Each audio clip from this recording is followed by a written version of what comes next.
Hello guys, आज हम लोग नाइन्थ मैथमेटिक्स के अगले चैप्टर के बारे में बात करेंगे, जो कि है यूक्लिड की ज्यामिति का परिचय।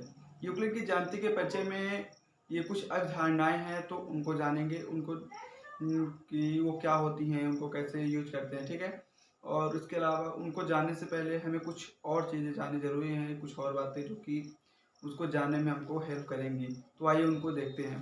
देखिए यहाँ पर जो ये महत्वपूर्ण कुछ इंपॉर्टेंट थिंग्स हैं, जिनमें पहला है बिंदु। बिंदु क्या होता है?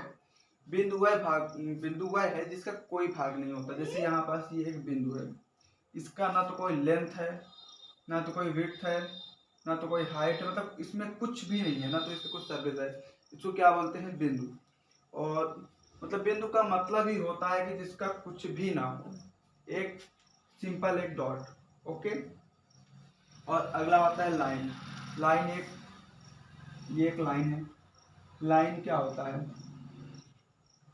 जिसकी केवल लंबाई होती है, चौड़ाई नहीं होती है, ठीक है। उसको क्या बोलते हैं? लंबाई। वो दोनों वो कई सारे डॉट बिंदु से मिलकर बनी होती है। ओके। और फिर अगला आता है एक स्ट्रेट लाइन, यानी सीधी रेखा। सीधी रेखा यही कहलाती है स्ट्रेट लाइन। मतलब ये सीधी रेखा, मतलब बहुत सारी लाइन तो कैसे भी हो सकती हैं। तो लाइन का मतलब वही होता है, स्ट्रेट लाइन एंड सीधी रेखा। और जो टेढ़ी और आड़ी तेढ़ी जो लाइन होती है, उनको वो सब लाइन के अंदर आते हैं, ठीक है। और इसके बाद अगला है पृष्ठ। पृष्ठ का मतलब होता है सतह, सरफेस। सरफेस किसे कहते हैं? देखिए, जिसका लंबाई भी हो और चौड़ाई भी हो, उसको बोलते हैं सरफेस। जैसे ये मेरा बोर्ड है, इसका एक पर्टिकुलर ये चौड़ाई भी है और लंबाई भी है, इसको बोलेंगे सरफेस। ओके।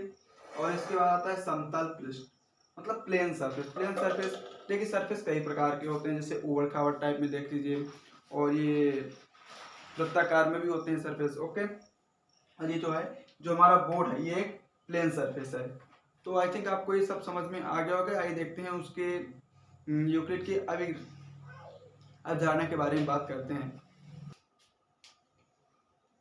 तो आइए देखते हैं यूक्लिड की अवधारणाएं। अवधारणा नंबर 1 क्या बोलती है कि एक बिंदु से एक अन्य बिंदु तक रेखा खींची जा सकती है। अब इसका मतलब क्या है? देखिए, ये हमारे पास एक बिंदु है और एक ये बिंदु, ठीक है। इसका कहने का मतलब क्या है? एक बिंदु से एक कहाँ गया, एक अन्य बिंदु तक, ठीक है। ये एक अन्य बिंदु तक रेखा खींची जा सकती है। तो हम इस प्रकार से एक बिंदु से एक दूसरे बिंदु तक कहीं भी रेखा खींच सकते हैं। आप इसको यहाँ पास बिंदु मान लीजिए, इसको भी मिला सकते हैं। ओके। मतलब बिंदु का मतलब ये कहीं से भी कोई भी रेखा खींची जा सकती है, बिंदु से बिंदु तक। आई थिंक आपकी समझ में आ गया होगा। आइए देखते हैं दूसरी अवधारणा। दूसरी अवधारणा का क्या कहता है? एक शांत रेखा को अनिश्चित रूप से बढ़ाया जा सकता है। शांत रेखा मतलब ये एक प्लेन लाइन मान लीजिए, ये एक रेखा है, ठीक है। और इसको अनिश्चित रूप से बढ़ाया जा सकता है। हाँ, मतलब इसको बढ़ाया जा सकता है। इसको ऐसे आप इधर साइड बढ़ा सकते हैं, ये भी इन्फिनिटी मतलब अनंत होती है। और आप इसको इधर भी बढ़ा सकते हैं, जो कि ये भी अनंत होगा। इस प्रकार से आप एक शांत रेखा को अनिश्चित रूप से बढ़ा सकते हैं। और जो तीसरा है कि किसी को केंद्र मानकर और किसी त्रिज्या से एक वृत्त खींचा जा सकता है। ये हमारे पास एक और जो तीसरा ध्यान है, इसका कहने का मतलब ये है किसी को केंद्र मानकर। मान लीजिए मैंने यहाँ पास एक बिंदु बनाया, ये हमारा केंद्र है, ठीक है। हमने इसको केंद्र माना। हमारे पास एक ये त्रिज्या मतलब मान लीजिए लेट्स सपोज 2 सेंटीमीटर। हमने इसको ऐसे मान लिया, तो इससे हम एक वृत्त खींच सकते हैं। मतलब यहाँ पर जैसे यहाँ अगर इसको हम केंद्र मानते हैं यहाँ पास, तो यहाँ से एक वृत्त खींच सकते हैं, इसको त्रिज्या बना सकते हैं। ये एक वृत्त खींचा, इसको यहाँ से त्रिज्या माने। मतलब किसी को भी केंद्र मान सकते हैं, कोई भी त्रिज्या ले सकते हैं, और उसकी सहायता से हम एक वृत्त खींच सकते हैं। तो आई थिंक आपको तीनों अवधारणाएं समझ में आ गई होंगी। आइए देखते हैं अगली अवधारणा, जो कि भी 2 बची हैं, चौथी और पांचवी। ये थी चौथी अवधारणा।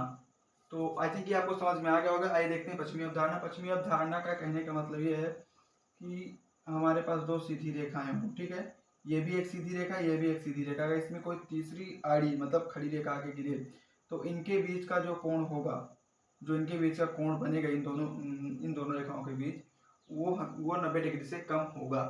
पश्चिमी अवधारणा कहने का मतलब बस इतना ही था। तो आई थिंक आपको सारी अवधारणाएं आप समझ में आ गई होंगी यूक्लिड की ज्यामिति का परिचय आपको समझ में आ गया होगा।